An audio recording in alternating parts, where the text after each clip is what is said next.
नमस्कार, मैं आपके साथ अंकित मिश्रा। न्यूज इंडिया देख रहे हैं आप और वक्त हो चला है राजधानी एक्सप्रेस पर सवार होकर खबरों को विस्तार से और रफ्तार से जानने का। सबसे पहले शुरुआत हरिद्वार की इस बड़ी खबर के साथ कर लेते हैं, जहां हिंदू आस्था से खिलवाड़ का मामला सामने आया है। गैर हिंदू होटलों पर देवी देवताओं के झंडे लगे हैं। चारधाम यात्रियों में भ्रम का खतरा है, ऐसा वीएचपी ने इसका विरोध भी इस मामले पर जता दिया है। प्रशासन से त्वरित कार्यवाही की मांग भी वीएचपी की तरफ से की गई है। दरअसल चारधाम यात्रा शुरू होने से पहले हरिद्वार में हिंदू आस्था से जुड़ा गंभीर मामला सामने आ गया है, जिसमें रुड़की के कोर कॉलेज से लेकर नारसन बॉर्डर तक कई गैर हिंदू होटलों पर देवी देवताओं के झंडे लगे देख गए हैं, जिससे चारधाम यात्रा पर आने वाले तमाम जो श्रद्धालु हैं उन्हें गुमराह किया जा सकता है। ये वही मामला है जो सावन में कांवड़ यात्रा के दौरान भी गरमाया था और अब एक बार फिर से चर्चा में छाया हुआ है। विश्व हिंदू परिषद के कार्यकर्ताओं ने इसे हिंदू आस्था से खिलवाड़ बताते हुए कड़ा विरोध भी व्यक्त किया है और प्रशासन से त्वरित कार्रवाई की मांग की है। वहीं अब बीजेपी कांग्रेस भी आमने सामने आ गई है। आपको बता दें कि 30 अप्रैल से चारधाम यात्रा शुरू हो रही है।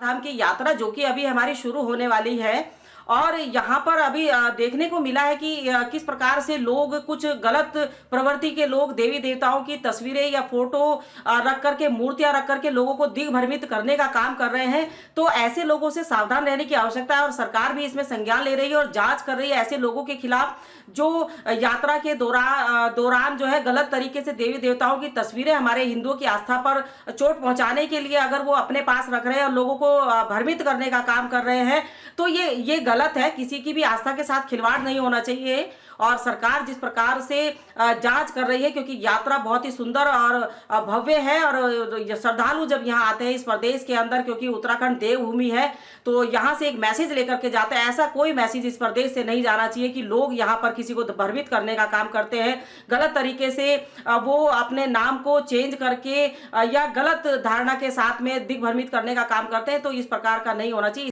देखिए, मुझे लगता है कि इस तरीके की जो घटनाएं हैं या इस तरीके की जो बातें हैं, ये जो है आपसी सौहार्द जो है बिगाड़ने का कार्य करती हैं और भारतीय जनता पार्टी ऐसी बातों को तूल देती है। देखिए, दो बातें हो सकती हैं। पहली बात तो ये है कि वो जो दुकान है वो किसी हिंदू की होगी और जो है जो दूसरे समुदाय के व्यक्ति हैं उन्होंने उसको हो सकता है किराए पे लिया हो या वहां पे छोटी सी जगह ली हो कि मैं यहाँ पे भाई सब्जी बेच लेता हूँ या यहाँ पे फ्रूट बेच लेता हूँ या अपना कारोबार कर लेता हूँ। अगर ऐसी सिचुएशन है और वहां पर हिंदू देवी देवताओं की फोटो लगी हुई है, तो ये कहना कि वो लोग हिंदू देवी देवताओं का इस्तेमाल कर रहे हैं अपना सामान बेचने के लिए, ये कतिपय उचित नहीं है और इन सारी जो घटनाक्रम है इसकी जांच होनी चाहिए। क्योंकि बेवजह जो है सामाजिक सौहार्द बिगाड़ना, पहाड़ों पर जो शांति है उसको भंग करना, मुझे लगता है ये किसी की सोची समझी साजिश है और इस साजिश में आम लोगों को नहीं पड़ना चाहिए और सरकार को निष्पक्ष होकर इसकी जांच करनी चाहिए। उत्तराखंड में धामी ने साफ तौर पर 18 और नेताओं को दायित्व बांट दिए हैं। कार्यकर्ताओं के दायित्वों की दूसरी सूची भी सीएम ने जारी कर दी है। अब योजना के क्रियान्वयन में आएगी तेजी, ये माना जा रहा है। महानिदेशक बंशीधर तिवारी ने इसकी जानकारी दी है। दरअसल मुख्यमंत्री पुष्कर सिंह धामी ने पार्टी के 18 और कार्यकर्ताओं को दायित्व बांट दिए हैं। दायित्वों की ये दूसरी सूची है, जिसमें बीजेपी के प्रदेश कोषाध्यक्ष पुनीत मित्तल को नगरीय पर्यावरण संरक्षण परिषद का उपाध्यक्ष बनाया गया है। तो वहीं प्रदेश सरकार का मानना है कि सौंपे गए तमाम विभागीय दायित्वों से प्रदेश में विभागीय जन कल्याणकारी योजनाओं के क्रियान्वयन में तेजी आएगी तथा उनके प्रभावी अनुश्रवण में भी मदद मिल सकेगी। इस संबंध में सूचना महानिदेशक बंशीधर तिवारी ने जानकारी भी दी है।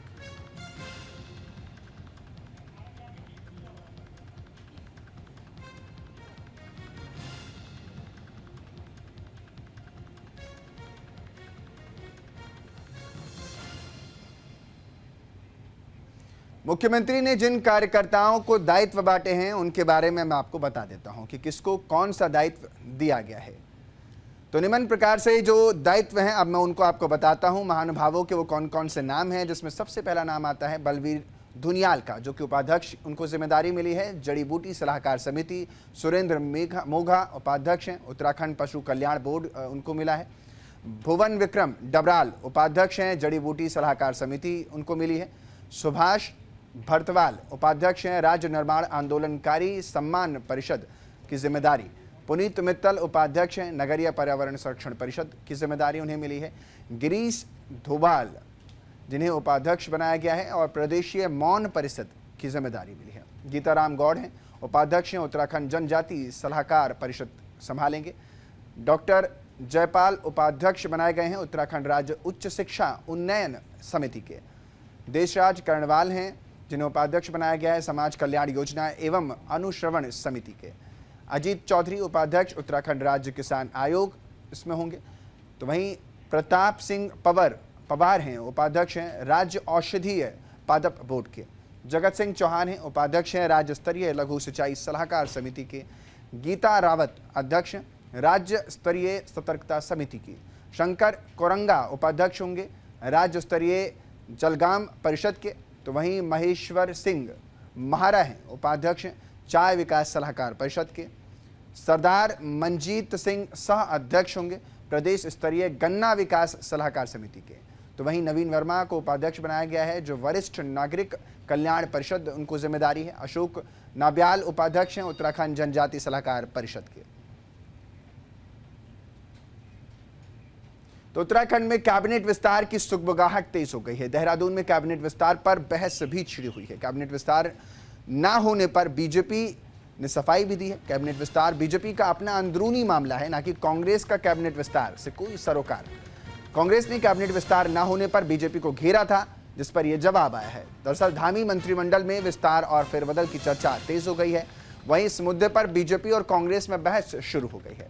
आपको बता दें कि कांग्रेस की वरिष्ठ प्रवक्ता गरिमा दौसानी ने बीजेपी को कैबिनेट विस्तार न करने पर घेरा है। उन्होंने कहा कि कैबिनेट का विस्तार न करना बीजेपी की छोटी सोच है, जिसमें तमाम ऐसे विभाग हैं जिनकी साथ जस्टिस नहीं हो पा रहा है, कार्य अधूरे पड़े हैं, तमाम कमियां विभागों में नजर आती हैं। और इस पर बीजेपी विधायक विनोद चमोली का कहना है कि राज्य सरकार राज्य की जनता के अनुरूप सभी कार्य करा रही है और कर रही है। कैबिनेट में अभी कुछ लोगों की कमी जरूर है, लेकिन इसके बावजूद सरकार ने बड़े बड़े फैसले लिए हैं। वहीं विधायकों ने भी कहा है कि कैबिनेट विस्तार का मामला हमारा अपना और निजी मामला है, कांग्रेस का इससे कोई लेना देना ही नहीं है।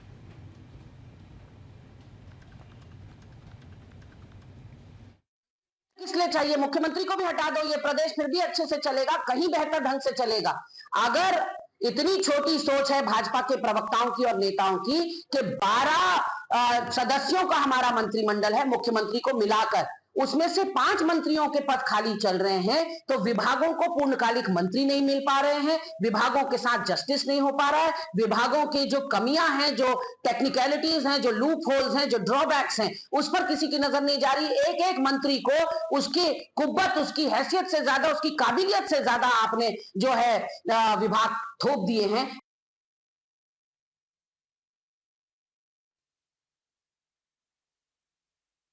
और राज्य बनने से पहले मात्र 2 कमिश्नरों से पूरा प्रदेश हमारा चलता था, आज भी 2 कमिश्नर है यहाँ। तो ऐसा नहीं कि वो बहुत लंबी चौड़ी फौज हमको प्रदेश चलाने के लिए चाहिए, जो भी जनता अपेक्षा करती है।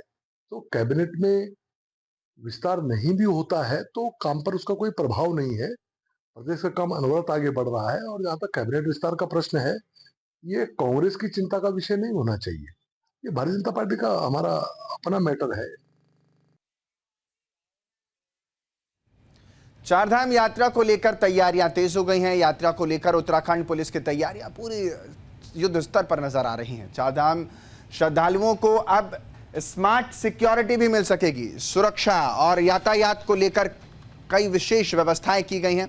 यात्रा मार्गों को कई हिस्सों में बांटा गया है। सुपर जोन, जोन और सेक्टर में बांटा गया है। 15 सुपर जोन है, 41 जोन है, 137 सेक्टरों में ये पूरा मार्ग रहने वाला है। यात्रा मार्ग भारी संख्या में पुलिस फोर्स भी तैनात इन यात्रा मार्गों पर रहने वाली है। दरअसल 30 अप्रैल से शुरू हो रही पावन चारधाम यात्रा को लेकर उत्तराखंड पुलिस ने तैयारियां पूरी कर ली हैं। लाखों श्रद्धालुओं की आमद को देखते हुए सुरक्षा और यातायात व्यवस्था को मजबूत किया गया और इसी क्रम में शुक्रवार को गढ़वाल रेंज के आईजी और चारधाम यात्रा के नोडल अधिकारी राजीव स्वरूप ने देहरादून में प्रेस वार्ता कर तैयारियों की विस्तृत जानकारी दी है। राजीव स्वरूप ने बताया कि यात्रा मार्गों पर नियंत्रण और निगरानी बनाए रखने के लिए गढ़वाल रेंज कार्यालय में एक विशेष चारधाम यात्रा कंट्रोल रूम स्थापित किया गया है, जो 24 घंटे कार्य करता रहेगा। ये कंट्रोल रूम यात्रा के दौरान किसी भी आपात स्थिति, यात्री समस्या और सुरक्षा से जुड़े मामलों पर तुरंत प्रतिक्रिया भी देगा। और इस साल यात्रा मार्ग को पहली बार 15 सुपर जोन, 41 जोन और 137 सेक्टरों में विभाजित किया गया है।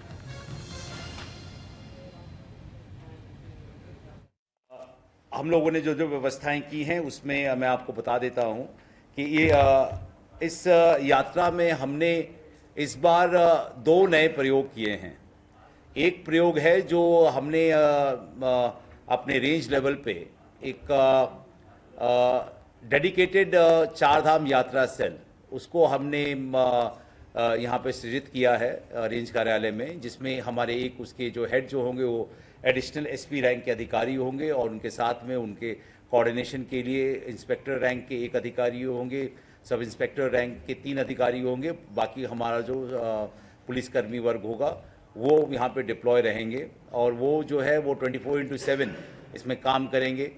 कोई भी समस्या यात्रा से रिलेटेड, ट्रैफिक से रिलेटेड या फिर कहीं पे कोई ऐसी कोई सिचुएशन है जहाँ पे हम लोगों को रूट को डाइवर्ट करना है, या बारिश में अगर कहीं रोड ब्लॉक है उसके लिए, या फिर यात्रियों की यातायात भीड़ धामों में हो रही है उसके मैनेजमेंट के लिए तत्काल रूप से ये कंट्रोल कमांड सेंटर जो बनाया गया है, डेडिकेटेड यात्रा सेल, वो हमेशा काम करता रहेगा।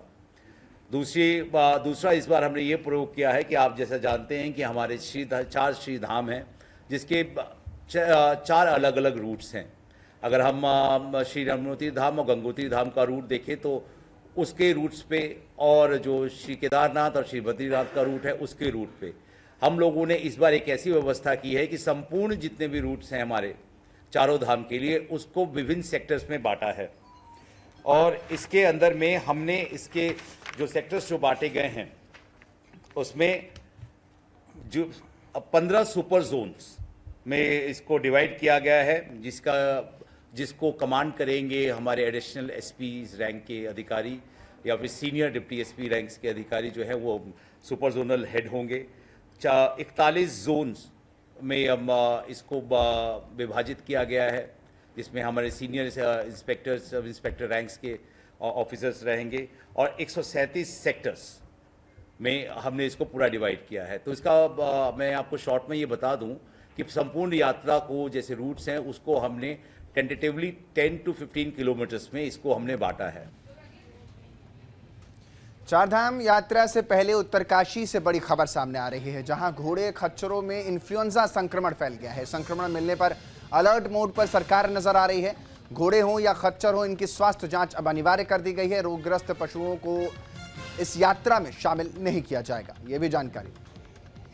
दरअसल केदारनाथ धाम की यात्रा शुरू होने से पहले रुद्रप्रयाग जिले में घोड़े खच्चरों में इक्वाइन इन्फ्लुएंजा की पुष्टि के बाद सरकार अलर्ट मोड पर है।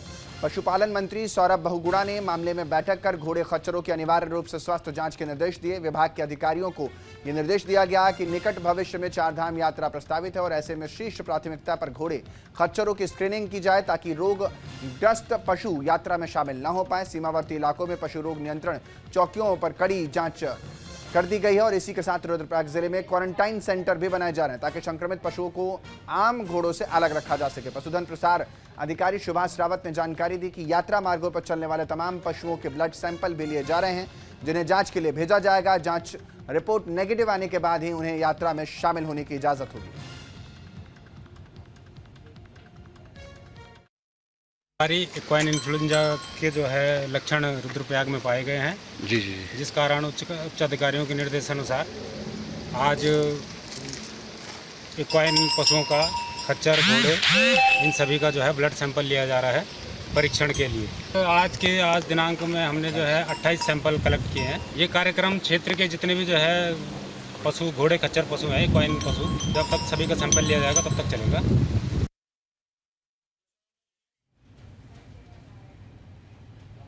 चारधाम यात्रा से जुड़ी यह खबर है, जहां श्रद्धालुओं की सुविधा के लिए ब्रोशर प्रकाशित किया गया है। बीकेटीसी ने जारी किया है यात्रा ब्रोशर, जिसमें 8 भाषाओं में इन धामों की जानकारी आपको मिलेगी। उत्तराखंड में चारधाम आने वाले जो देश विदेश के तमाम तीर्थयात्री हैं उनके लिए श्री बद्रीनाथ केदारनाथ मंदिर समिति ने चारधाम यात्रा ब्रोशर का 8 भाषाओं में प्रकाशन किया। समिति के मुख्य कार्याधिकारी विजय प्रसाद थपलियाल ने बताया कि मुख्यमंत्री पुष्कर सिंह धामी के नेतृत्व में चारधाम यात्रा की व्यापक तैयारियां चल रही हैं।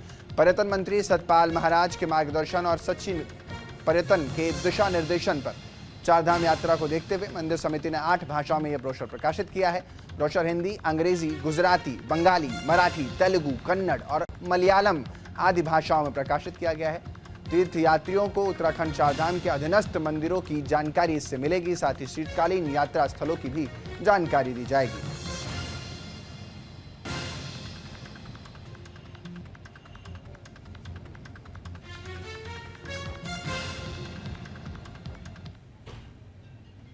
वो लगातार मुझे लगता है आने वाले समय में अप्रैल में थोड़ा टेम्परेचर हाई होगा तो बर्फ मुझे लगता है 10 और 15 अप्रैल के बीच पूरी बर्फ पिघल जाएगी और कम से कम रास्ता जाने आने के लिए योग्य हो जाएगा। देखिए बेसिकली हमारे जो 4 धाम हैं इसके अतिरिक्त हमारे पंचबद्री, पंचगेदा, नरसिंह टेम्पल, पंचशिला और बहुत सारे हमारे जो धार्मिक पर्यटक स्थल हैं उसको हमने ये कोशिश की है कि हम इसको अपने नेटिव लैंग्वेज में उनको छपाएं ताकि लोग उसके बारे में अपने मातृभाषा में जान पाएं। तमिल, तेलुगु, मलयालम, बंगला, हिंदी, अंग्रेजी, गुजराती, मराठी, कन्नड़, इन सब भाषा में हमने इसको छपाया ताकि लोग इसके बारे में और ज़्यादा। देहरादून में गिबली ट्रेंड को लेकर अलर्ट हो गया है, जहां पर पुलिस ने एडवाइजरी जारी की है, साइबर अलर्ट किया है, डेटा लीक और साइबर क्राइम का खतरा बताया गया है। साइबर पुलिस ने चेतावनी जारी की है। दरअसल सोशल मीडिया पर इन दिनों गिबली स्टाइल की तस्वीरें धड़ल्ले से वायरल हो रही हैं। आम लोगों से लेकर सेलिब्रिटीज तक हर कोई एआई जनरेटेड ट्रेड का हिस्सा इस समय इस ट्रेंड का हिस्सा बना हुआ है। फेसबुक, इंस्टाग्राम और एक्स जैसे प्लेटफॉर्म्स पर गिबली स्टाइल इमेज का क्रेज तेजी से बढ़ रहा है। लोग खुद की, अपने बच्चों की, यहाँ तक कि अपने पालतू जानवरों तक की भी एआई टूल से बनी तस्वीरें पोस्ट कर रहे हैं। हालांकि ये ट्रेंड देखने में जितना मज़ेदार है उतना ही खतरनाक भी साबित हो सकता है। विशेषज्ञों के अनुसार किसी भी एआई जनरेटेड इमेज टूल का उपयोग करते समय डेटा सुरक्षा और गोपनीयता का ध्यान रखना बेहद ज़रूरी होता है। कई एआई टूल्स प्रोसेसिंग के दौरान यूज़र की तस्वीरें, नाम और अन्य जानकारी स्टोर कर सकती हैं। यदि ये डेटा सुरक्षित नहीं रहा या थर्ड पार्टी के हाथ लग जाता है तो ये फ्रॉड, फेक आईडी क्रिएशन और डीप फेक जैसे खतरों को जन्म दे सकता है।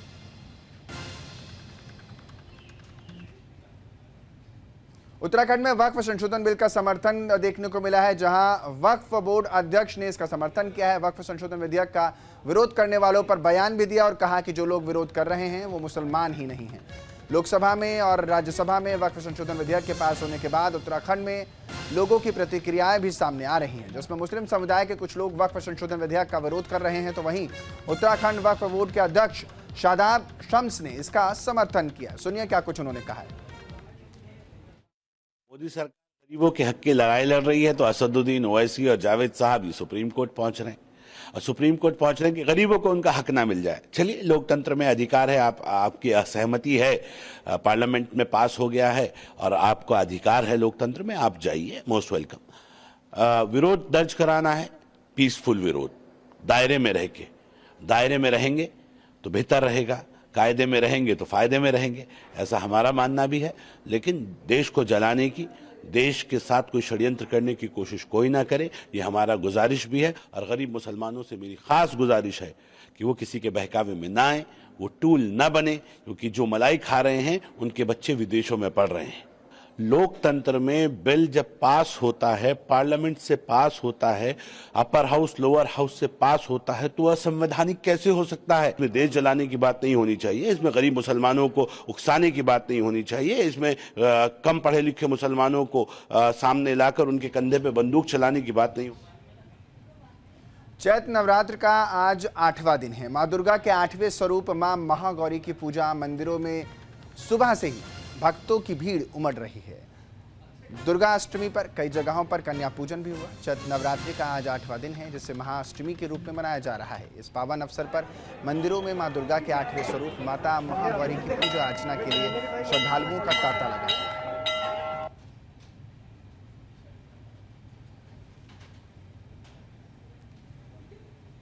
तो चैत्र नवरात्रि का आज 8वां दिन है और तस्वीरें आप देख पा रहे हैं अलग अलग माता के मंदिरों में जो श्रद्धालु हैं वो पहुंच रहे हैं। चुनरी, नारियल ये भी वहां पर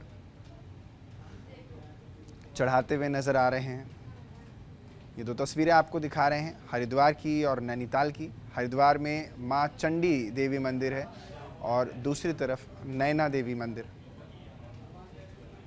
जो नैनीताल के झील के समक्ष ये दोनों ही सिद्धिपीठ हैं। नवरात्रि के अवसर पर हल्द्वानी नगर निगम ने एक सराहनीय पहल की है। नगर निगम परिसर में मेयर गजराज बिष्ट और नगर आयुक्त रिचा सिंह ने निगम में कार्यरत सफाई कर्मचारी की कन्या पूजन कर उन्हें भोजन प्रसाद खिलाया है। इस आयोजन में नगर निगम के अधिकारी और कर्मचारी मौजूद रहे। कन्या पूजन के माध्यम से सफाई कर्मियों के परिवार को जो सम्मान दिया गया, उससे सामाजिक समरसत्ता और समानता का संदेश प्रसारित हुआ। मेयर गजराज बिष्ट ने कहा कि नवरात्रि मातृशक्ति की आराधना का पर्व है और सफाई कर्मियों की बेटियां हमारी बेटियां हैं, उन्हें सम्मान देना हमारा कर्तव्य है। मेयर गजराज बिष्ट ने ये पहल को निगम की सामाजिक जिम्मेदारी भी बताया है। भविष्य में ऐसे और भी आयोजन की बात कही है। इस अवसर पर कन्याओं को उपहार प्रसाद भी वितरित किए गए हैं। नगर निगम की इस पहल की खूब सराहना की जा रही है। सब बच्चे हमारे जो स्वच्छता हमारे कर्मी हैं, उन सब के बच्चे हैं यहाँ पर हमने बुलाए हैं। लगभग 101 बच्चियाँ यहाँ पर हैं और मैं माँ से प्रार्थना करता हूँ इन बच्चियों का भी, इन सभी परिवारों का मंगलमय हो, पूरे प्रदेश का मंगलमय हो, पूरे देश का मंगलमय हो। और 9 दिन जो नवरात्रि हम पूरा सनातन धर्म मनाता है, उसी के तहत आज अष्टमी के दिन पूरे निगम परिवार ने इन बच्चों का पूजन किया है और इन बच्चों से आशीर्वाद लिया है। या माँ के स्वरूप में हम सबके बीच में हैं और हमने इनसे यही इच्छा जाहिर की है कि पूरे हल्द्वानी शहर, पूरे प्रदेश, पूरे देश का भला हो, शुभ हो, मंगलमय हो।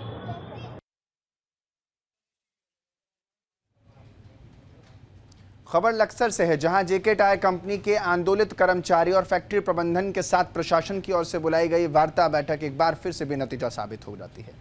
बैठक में कर्मचारियों की ओर से भाग लेने आए किसान यूनियन पटेल गुट के अध्यक्ष किरीट सिंह कर्मचारी सुधीर कुमार ने वार्ता के पहले प्रथम चरण में ही साफ तौर पर कहा था कि पहले टर्मिनेट किए गए 3 कर्मचारियों को वापस ड्यूटी पर लिया जाए, उसके बाद उनकी मांग के अनुरूप एग्रीमेंट तय किया जाए। इस पर कंपनी प्रबंधन की ओर से एचआर हेड आलोक कुमार ने साफ किया कि कंपनी की ओर से टर्मिनेट किए गए कर्मचारियों को वापस लिए जाने का प्रावधान नहीं है। तो सभी वर्कर से अपील है कि आप आए, काम करें और यहाँ की जनता से भी अपील है, बिल्कुल हम उनका ध्यान रखेंगे। एग्रीमेंट का जो डीएलसी के यहाँ चल रहा था, उन्होंने उसको ट्राइब्यूनल में भेज दिया है